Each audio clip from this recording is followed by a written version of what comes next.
Hey everybody, welcome to our second episode of our webinar series. I'm Heather, the Digital Strategy Supervisor. And I'm Tanner, the Senior Media Specialist here at Raindrop. And we're here to talk about how to scale your business with edutainment and why creative paired with a strategic distribution strategy is key to your success. Now a little about us. My role here at Raindrop entails everything from behind-the-scenes media buying to client-facing reporting, as well as strategy. I take the ads that we shoot in-house with our full creative team, and I take those and I basically put them out on Facebook, LinkedIn, YouTube, Instagram, and other paid media channels for the world to see. Prior to Raindrop, I was on the online advertising team at Intuit, which is a software company that made TurboTax and Quicken and Mint and other software products. I worked across different online advertising channels like SEO, affiliate, mobile, and email marketing. I also worked on projects like the 2017 Super Bowl commercial for Intuit TurboTax. After my time at Intuit, I worked at a San Diego D2C supplement company called Organifi, where I ran the YouTube and Facebook marketing funnels. So I work closely here to lead strategy for all of our direct-to-consumer accounts. I've been working in e-commerce and marketing for 10 years now and have had the chance to work on brands like ASICS, WD-40, Titleist, Cannondale Bikes, and many, many more. In my experience, I've had the chance to oversee all of marketing from R&D and how you're positioning a product to how you're actually launching that across digital channels and what digital channels come into play. I've also had the chance to oversee creative teams and also lead the execution of all of our product launches and marketing campaigns. Let's get down to the nuts and bolts. So Heather, when you're working with a brand, what is the first piece of advice that you have them think about or that you give to them when it comes to thinking about creative? Yeah, definitely. So the first and foremost, most important piece of any creative strategy is understanding your audience. If you don't understand your audience, how are you even going to market to them, right? True. So there's a ton of work and exercises that you can do prior to coming up with a creative strategy or positioning that's going to set you up for success. The interesting thing about marketing is that it uses a ton of psychology, and it's really fascinating and interesting to hear what people are talking about. What are they interested in? What are they actually passionate about? You can use all of those inputs and then fuel your creative messaging and speak directly to that person's problem in your video content. So sometimes there's a lot of missteps that can happen if someone paints the ideal picture of a persona first without even knowing who's buying their product. If you're creating a brand for the first time, you're usually painting this really detailed picture of who this person is, but actually who can be buying your product will be so different later on once you finally have a product that launches. So a few things that you can do now and after you have more of that audience information is to go back and look at what they're interested in, what content and brands are they passionate about, where are they watching and viewing content online? Is it YouTube or is it Netflix or Hulu?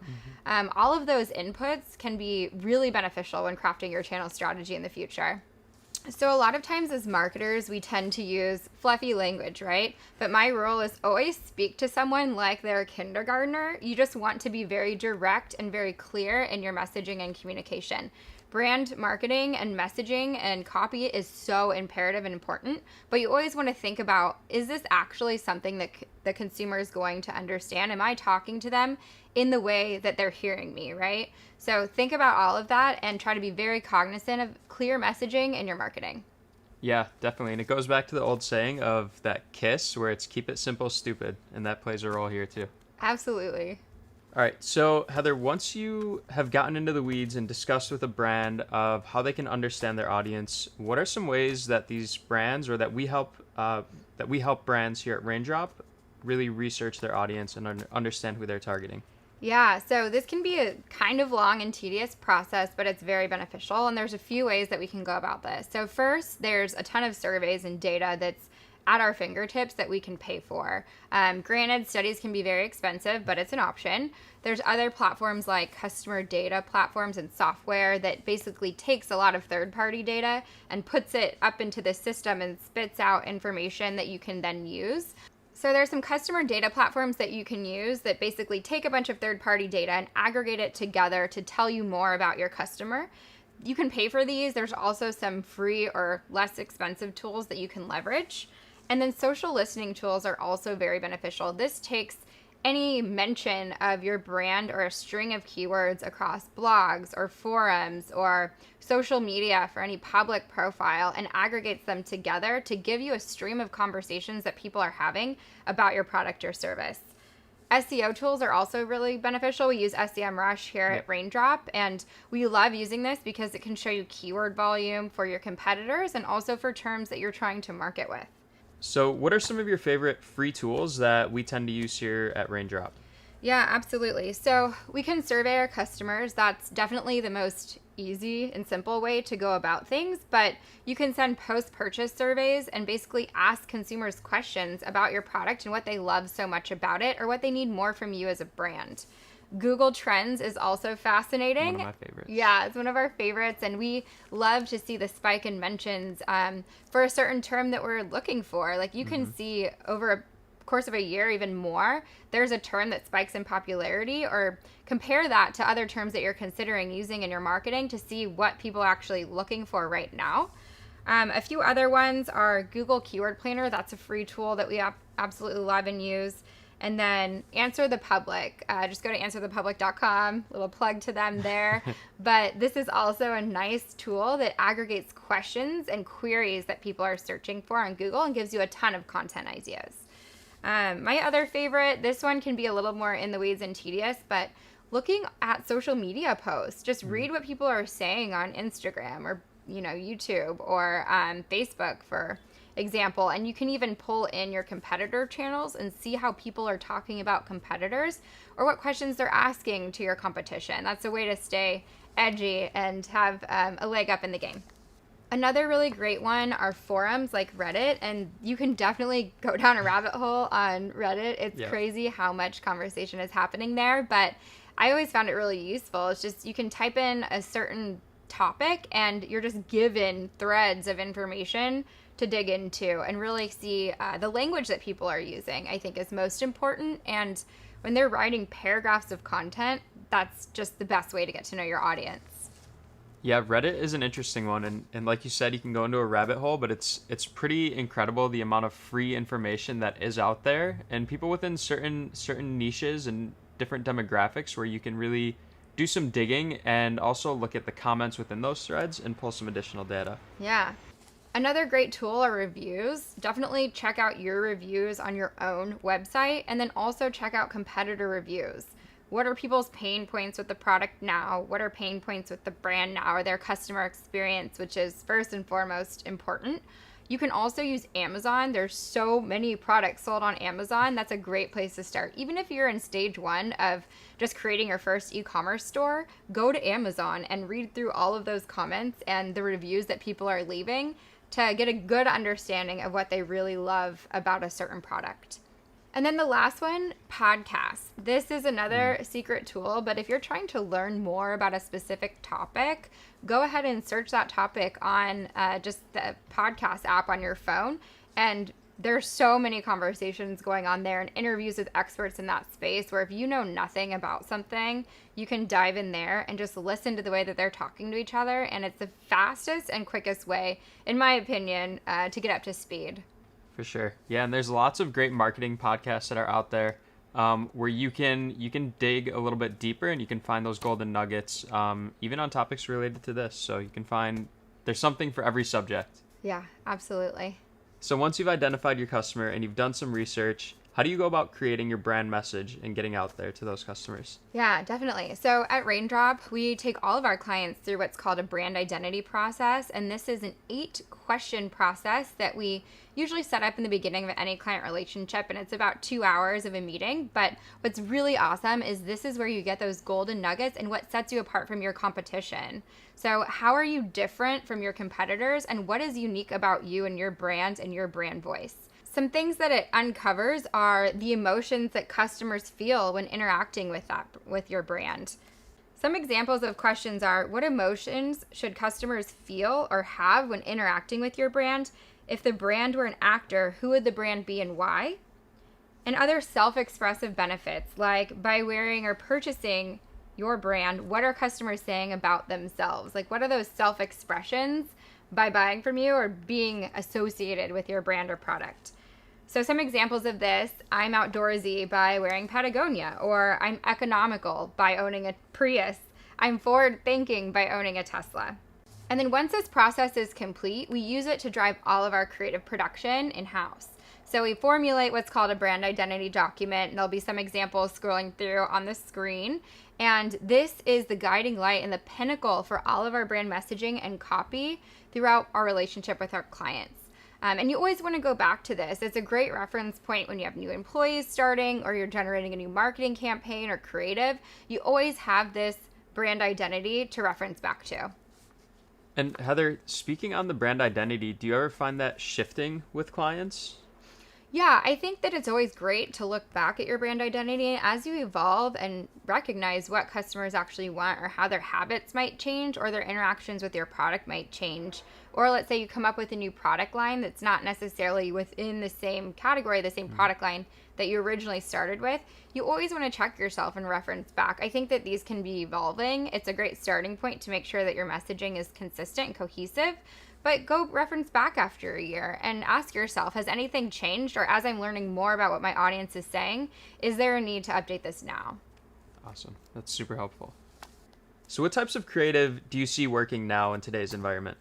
Yeah, definitely. So definitely going to get into channel strategy specifically a bit later in our webinar, but let's talk through some of the video types that Raindrop is creating at the moment that we see as being very successful. So first, the talking head video. It's kind of like what we're doing right now, but this video is awesome because it uses talent. We're usually looking right at the camera and talking directly to it. And the awesome thing about these video types is that it creates that genuine connection with the audience.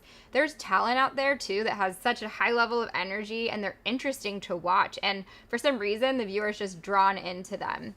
And then second, the animation or explainer video. So if you have a product demo that you're trying to explain how it works or showcase how it works, you can use different video footage like B-roll and then just put some simple copy overlay or motion graphics over that to highlight key points of your product and what it does.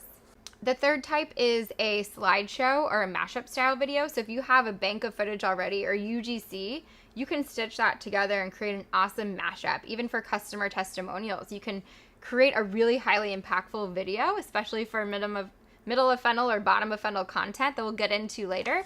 But that's an awesome video type that we love to leverage after we have some footage from our clients. The fourth video type that we create is a product demonstration video, and we do this for one of our companies that we work with that is actually a weighted jump rope. So there's a lot of neat features that go along with the jump rope, like the quick spinning handles, and you want to see actually how the workout app works as well. So we do a lot of product demo videos so people can get the experience of what the product's going to do for them and see it in motion. And then story videos. This is an approach we love to use. Jacques spoke a lot about this in the first episode of our webinar series, but for some of our clients like Works Tools, this is really, really awesome. We kind of set the tone with the problem right in the beginning and then take the customer through the story, you know, with some humor and things mixed in to keep your attention. But story videos are great for awareness. They're great for top of funnel, and they can initially connect you with the brand and then draw your attention in so that they can go explore more about the tool later or the product later on your website. And then from there, you can kind of get into your cross-channel marketing flow and start remarketing with other assets like I talked about a bit earlier. So what are some of the main points that we look at when it comes to dissecting an ad?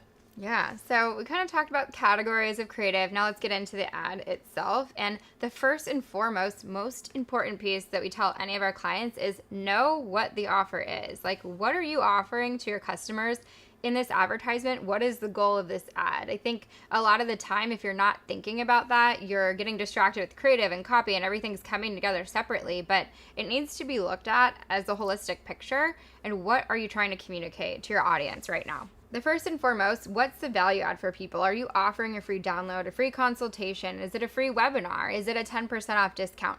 We definitely see that even something small like 10% is just enough to seal the deal when you're getting someone to buy your product for the first time. You don't always have to have an offer, but knowing your value propositions or what you're trying to communicate is really important. And then next, creative. So we all know how important creative is. We obviously work at a creative agency, but is it scroll stopping? Is it going to get you to stop and think for 2 seconds when you're on Facebook and social media and scrolling through your feed? Is there bright colors in use? Is there quick motion? What is it about that ad that is going to get you to pay attention? So next is the copy. It must be attention grabbing and must speak directly to what the consumer wants. We should know this already because of all the audience research that we did in the beginning, right?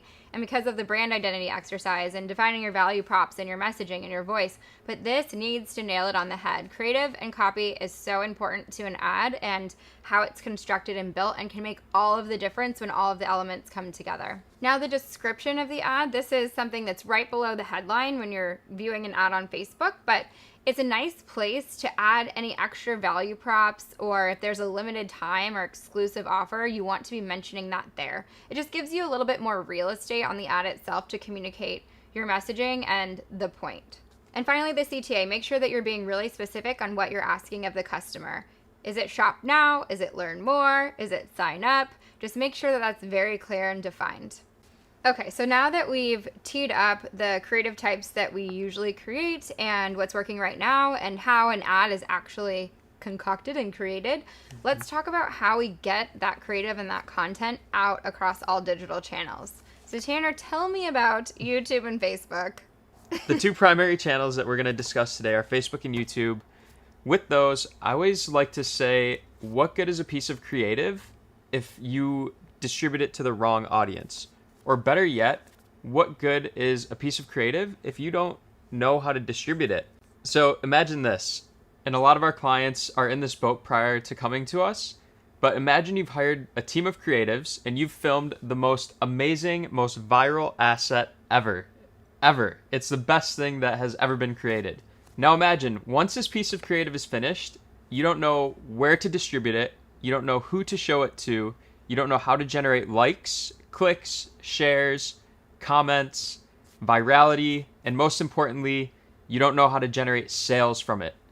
Now, the question becomes, is that still the best piece of creative ever? When I think about this scenario, I think about the saying, when a tree falls in the forest and there's no one around to hear it, does it actually make a sound? That's an interesting quote. Who came up with that? I know, right? Why is digital marketing so important? Because we need to get the right piece of creative with the right copy in front of the right audience. Now I'm going to take you through 3 steps that we use and that we take a look at for taking your creative or our client's creative and putting them into action and in front of the right people. So the 3 strategies that we use to get our creative in front of the right audiences are: we identify the audience, we identify their pain points, and we use an omni-channel approach to reach the audiences across different platforms, whether that's Facebook, YouTube, Instagram, wherever it may be. When you're using an omni-channel approach, each channel supports the other. Yeah, I love the way that we think about that, because I think a lot of marketers get really stuck on one channel alone. And yes, like we all know that Facebook is amazing for capturing new audiences. Like that's the number one place people usually go when they're trying to acquire new customers. But there's ways to leverage Facebook with Google Shopping or with search or with YouTube that's actually going to help you get more bang for your marketing buck, and just be more effective in the long run.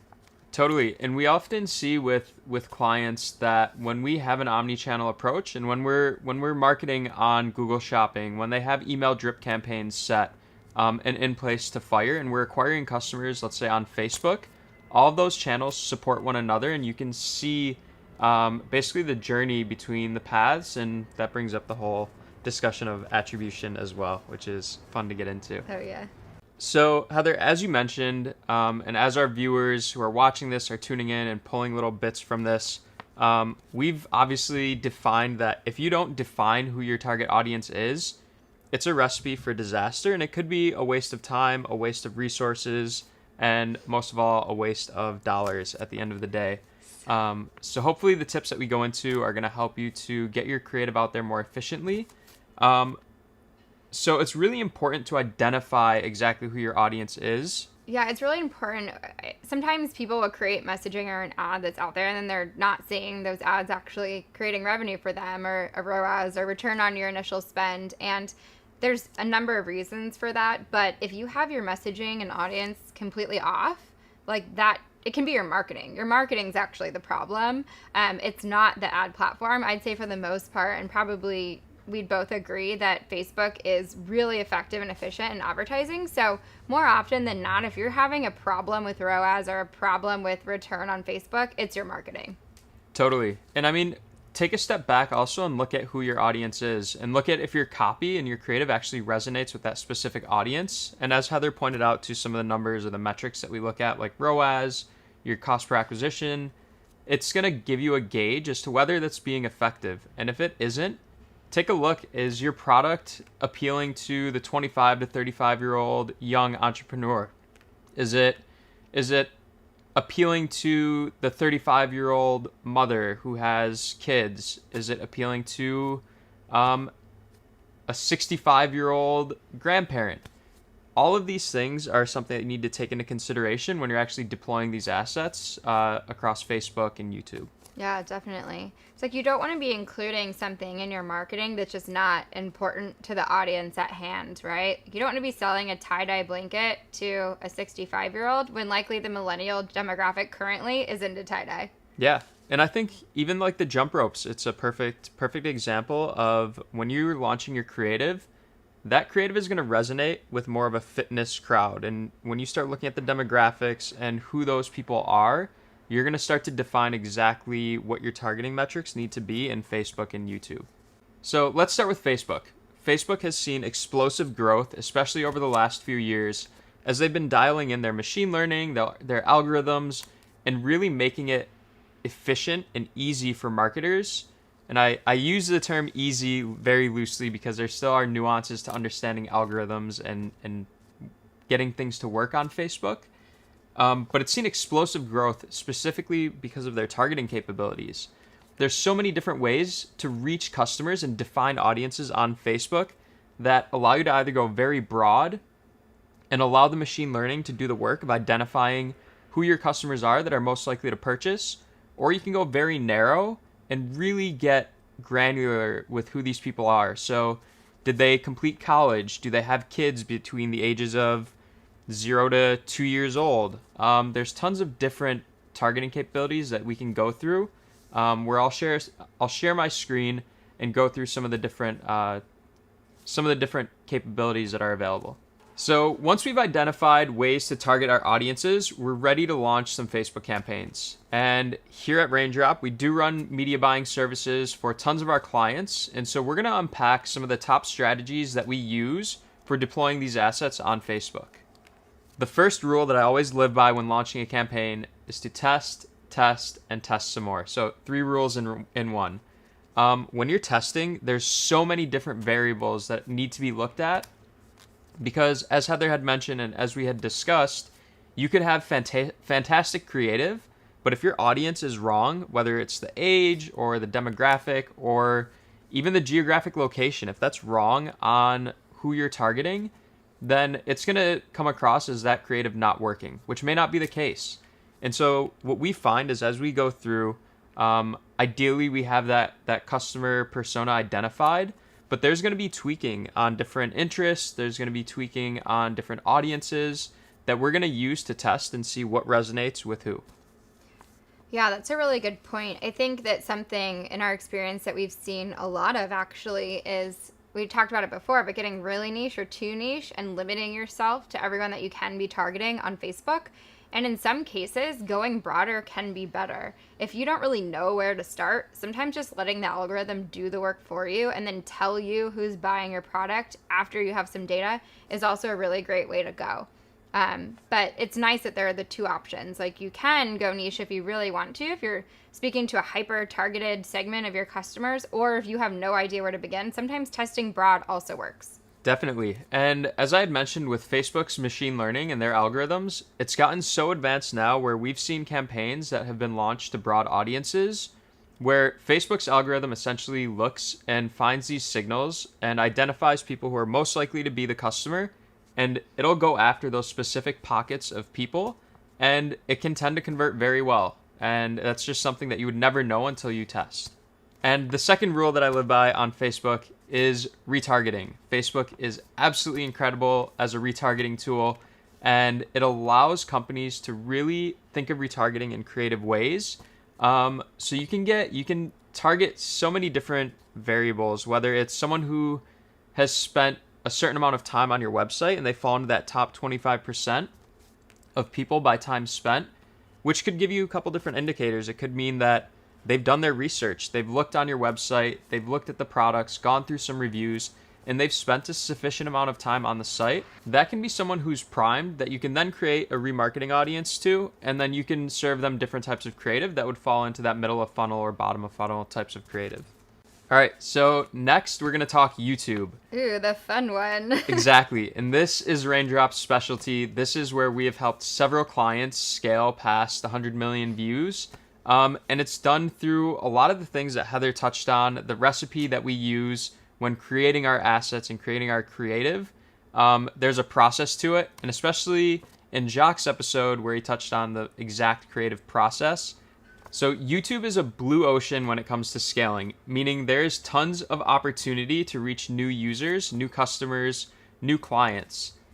Now with that, with the huge opportunity, there comes a lot of frustration. Yeah, there comes a lot of frustration when it comes to actually finding those customers and having it be profitable. So YouTube can be a tough nut to crack. Yeah.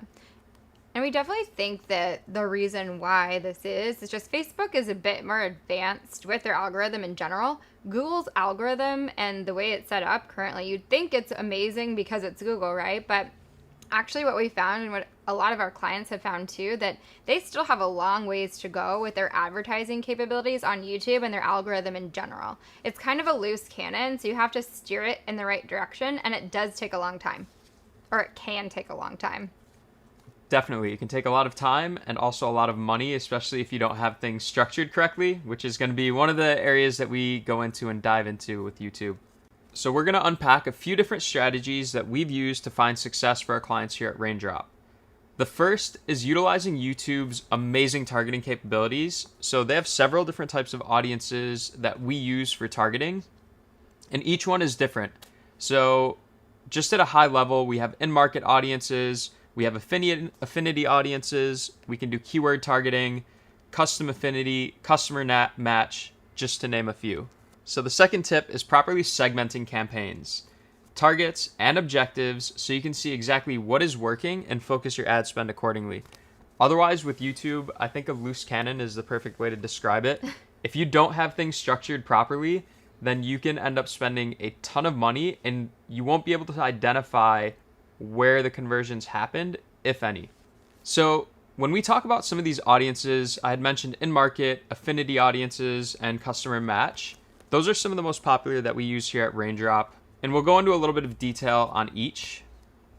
For in-market, that is exactly what it sounds like. So you're finding customers that are actually in the market for a product or service similar to yours. So you can imagine how valuable that is, targeting someone who, let's say you're selling sunglasses and you want to target someone who is in the market for sunglasses or fashion accessories or whatever it may be. You can literally nail down and drill down exactly who these customers are. For affinity segments, this is mostly for raising brand awareness and driving consideration with your video ads. And this basically reaches people who think of them as running in parallel along with your ad. So although they may not be in market, it could be someone that's interested in a topic or a subject that is similar to what your brand or service offers. For affinity audiences, think about someone that you want to target who may be into yoga. There's tons of different targeting capabilities that are there that you can leverage. So it could be fitness. It could be, vegetarian could fall into that type of a segment. Or health food, maybe. Exactly. Health foods. Yeah. And so these are all things that you can create different audiences and different segments. And so each of these things that we all mentioned, you can actually put those in. And as your ad is spending money and it's serving to these audiences, if one doesn't convert, you can pause it or you can take it out or reduce spend to it. But you can identify out of all of these audiences who is actually converting. So that was a perfect live example of this, of how you can just sort of do a brain dump of what audiences may run in parallel with your brand or product, get those live, but structure them properly, and then see who's working and who's converting, and then trim the fat and take out who isn't converting. And the third type of audience that we're going to discuss today is a customer match audience. This is one of the most profitable because you're essentially matching your first-party customer data and offline data to reach or re-engage with your customers across YouTube and Google search. And so imagine taking a list of your customers or visitors, and you're able to create match lists on YouTube to then find lookalike types of audiences that you can market to. Yeah, and for the list that you're uploading into YouTube, they're your email lists normally. And you'll just want to export that from whatever email platform that you're using. And you can even take a segment of those high value customers. So sometimes you'll have the loyalists that are buying like every 3 months or as frequently as possible. And you want to upload those into YouTube. And then you're finding more customers that have similar attributes to your highest value customer list. Totally. And even bringing that back to Facebook, because that brings up a good point of targeting. So Facebook has a type of targeting called LTV, where you can basically segment customers and create customer lookalike audiences or just regular custom audiences based on lifetime value. So if you want customers separated into a segment who have only spent $100 or more on your product or service, you can segment them. And so it's quite the same on YouTube. Yeah, email list segmentation is huge and probably one of the most underutilized tools for creating other customer match lists, whether it be on YouTube or lookalike audiences on Facebook. Yeah.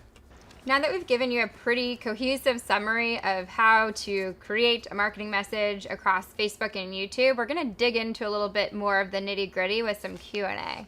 So what's the best piece of advice that you'd give to someone that's setting up campaigns on Facebook for the very first time? Yeah, so I would say 2 things. The first thing is structure. So ensuring that you have a campaign structure that is organized. It allows you to basically see by funnel state what's performing, what isn't performing, and allows you to scale, or it allows you to scale quickly and spend your money more efficiently. The second thing with Facebook would also be defining what your KPIs are. So what numbers and metrics are important to you? Is it engagement? Is it how many clicks or comments or how many people share a piece of content or an ad? Or is it how much revenue it drives? Or is it driving the lowest cost per acquisition or CPA? So defining your metric, without defining that, you're not going to be able to gauge the level of success on an ad. So Heather, where do you see most brands struggle when it comes to defining a strategy for their creative assets? Yeah, I mean, there's a number of things that can go completely wrong. We mentioned it a bit earlier, but obviously the tone, your voice, the problem statement that's in your marketing, I think just the positioning and marketing in general, we've seen can be a big problem. And sometimes if you're starting pretty narrow with one defined interest, let's say on Facebook, it can be the completely wrong message to the wrong audience, and then you're having to start over. Or sometimes people spend too long spinning their wheels ultimately to get one audience or one message to work. And that's just not the right equation. I think with any e-commerce startup or e-commerce business, there's so much testing and iteration that comes into play. And if after 2 weeks something isn't working, stop doing it. Like stop doing it, pause it, start with something new, get some new messaging in there, target a different audience, and see what happens from there. Heather, what about falling in love with a piece of creative, or when there's a client that really wants that piece of creative to work, but we've tried our testing, we've tried adjusting audiences. What do you suggest doing from there? Yeah, so at that point, it can be a higher level strategy or issue that is more related to either the product market fit or your positioning completely. So it might just be that the product that you have right now or what you deem as being important to that product isn't resonating with the customer, or there's a market issue where there's just not enough demand out there right now. When that's the case and your marketing can't be very succinct, you have to actually go back and educate and convince the customer on why that product actually matters. So it's not so much like speaking to a direct problem statement that Tanner might have, like maybe there's sand that gets stuck to your towel, right? But you might not even know, is sand getting stuck to my towel an issue at all? So there's this whole education component that comes into play. Or, cardio not being an effective workout, that's another really good one. But telling the customer that, hey, you're actually not getting the best workout by running, and this could cause some joint problems or isn't going to feel very good on your body. I would say go back and just look at the market in general and understand if you need to do more education first. So I do want to talk a bit about organic social media and organic content in general, but does organic content affect the performance of your paid social ads? Totally. So I think I see organic as sort of the foundation of any brand.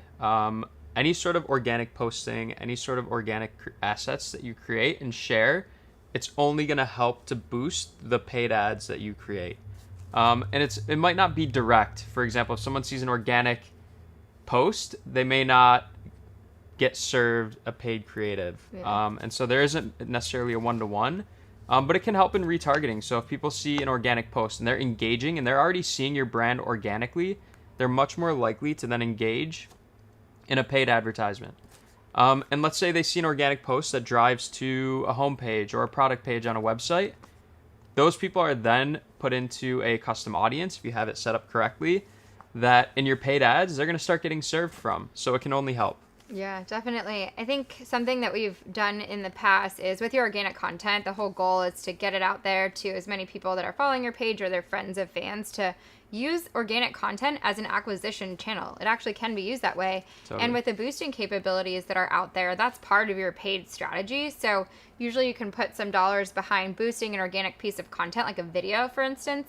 And then in those engagement audiences, you're creating custom engagement audiences based on how many people viewed like 50% of your video or 75% of your video. So that's how I like to look at organic content, but organic content fuels your paid social strategy. Another thing too is if you're just a brand that's only advertising, let's say on YouTube, and you don't have any organic content on your channel at all, I believe that your ads actually won't perform as well. So if you have a following and subscribers and people are actually looking to your channel for advice and useful information, I personally think, just from what we've seen, that it can create a lift in your ads, and people will deem that channel as something that's resourceful and actually providing valuable information. That's what people are coming to YouTube for to begin with.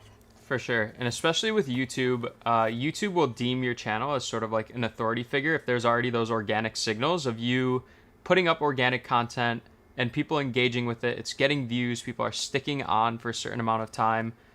So it can only help and look really good in the eyes of YouTube for then when you start launching your paid assets. Yeah, absolutely. We never like to look at paid social just in its own little silo. It needs to work with your holistic marketing mix and especially your content strategy. Like, content strategy is so important across paid and organic. So when it comes to actually getting this creative out and in front of people, is it always necessary for a brand to have a plan about what that looks like?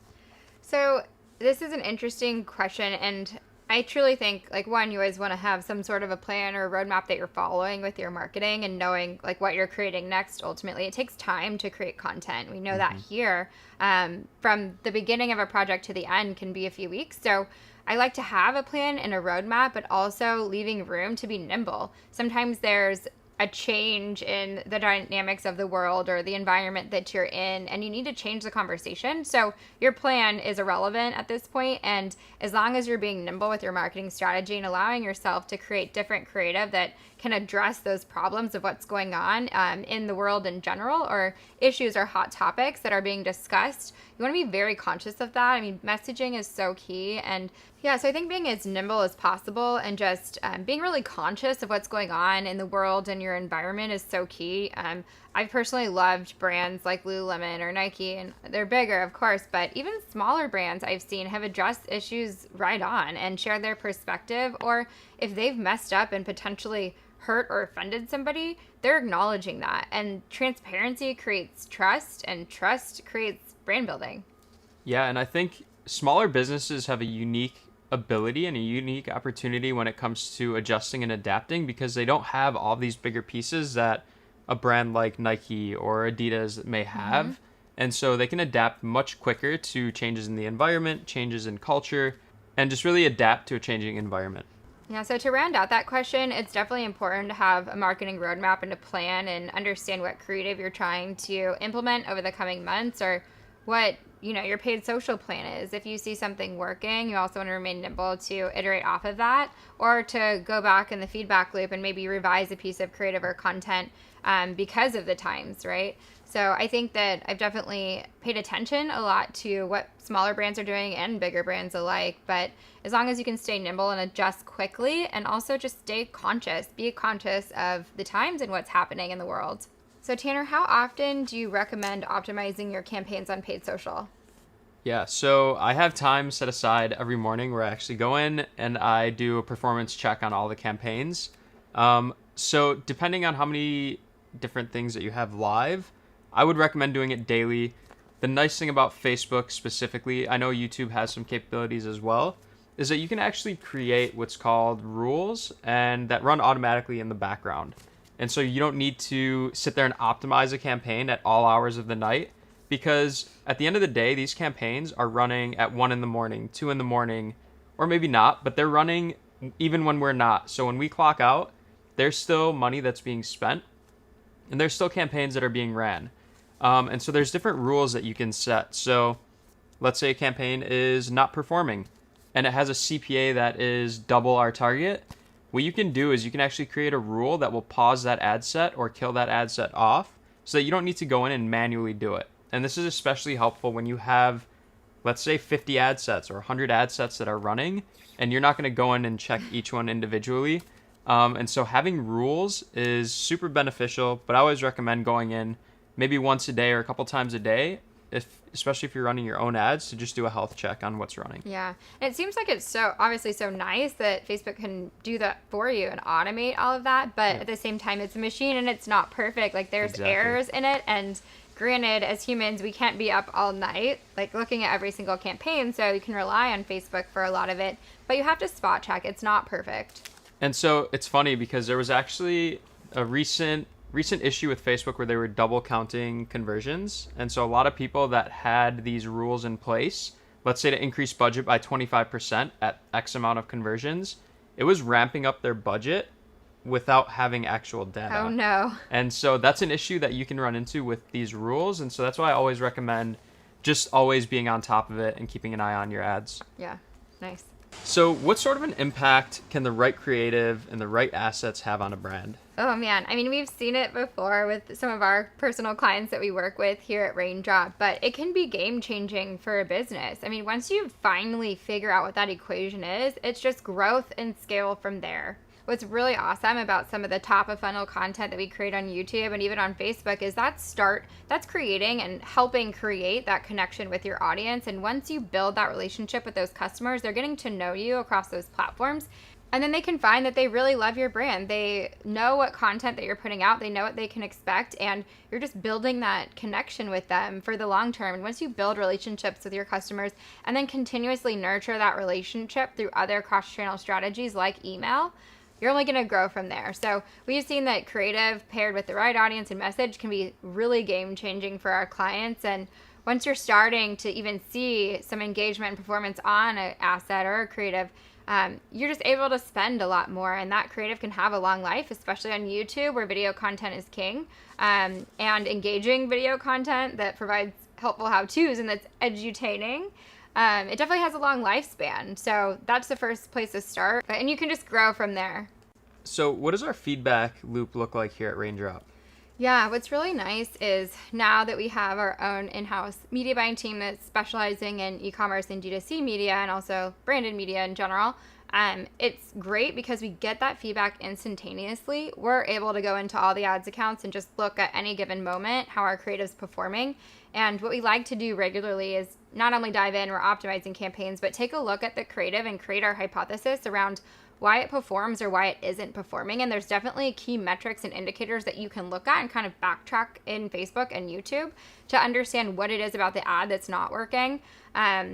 And then from there, educating our creative team and our copy team. So if it's a copy issue and maybe the call to action's not strong or the copy in the actual ad isn't strong, we can go back and give them some feedback and share our learnings and why we think it's not working. And then same thing with design and video. We love to look at performance all the time and get our team excited and rallied around the strong video performance. But if there's something that needs to be revised or edited in a video, we're pretty quick to turn that around. So we can take all that information, and if we need to make a recut of it, we'll just send it right back into editing and motion graphics and maybe tighten up the intro or adjust some of the messaging at the very beginning of the video so it can actually have that big hit on Facebook. It's also nice because in general, the core of a video, from the middle of the video or even the first quarter of the video to the end, you won't change much, if at all. But then revising the intros and just coming up with different iterations of that is awesome. And you can see that just by putting one extra asset into Facebook or YouTube can really improve performance if you're seeing a bit of a lull. So it's really nice to have that iterative loop, and we're trying to educate each other as much as possible on why something worked or why it didn't. Yeah, and it's amazing having all of the teams in-house, from copy to creative so that we can when I'm running ads on the brand side, can see what's working. I can talk to our designers and developers who are creating the landing pages and the websites, and we can make tweaks very quickly to get things to work. Yeah. Sometimes we'll see if our ads are really working well and people just aren't converting. Like, that's usually a website issue. So we have awesome designers in-house. We have a full development team in-house, and we're able to talk about slight optimizations that we can make to just make that customer experience so much better. I mean, customer experience in D2C e-commerce is literally number one. It's key, but you just want to make sure that your full picture from creative to ad to going to the landing page and checkout is as smooth as possible. Awesome. I think that's it. Okay, so we'll just outro. Close it out. Little outro? Yeah. Well, thank you guys so much for joining us for this second episode in our webinar series. We're so grateful to have you here with us, and there's definitely more information and insights from Raindrop to come, so stay tuned next week for episode 3, and you can find all of this great content on our YouTube channel at Raindrop Marketing. Thank Bye. you. Thank you.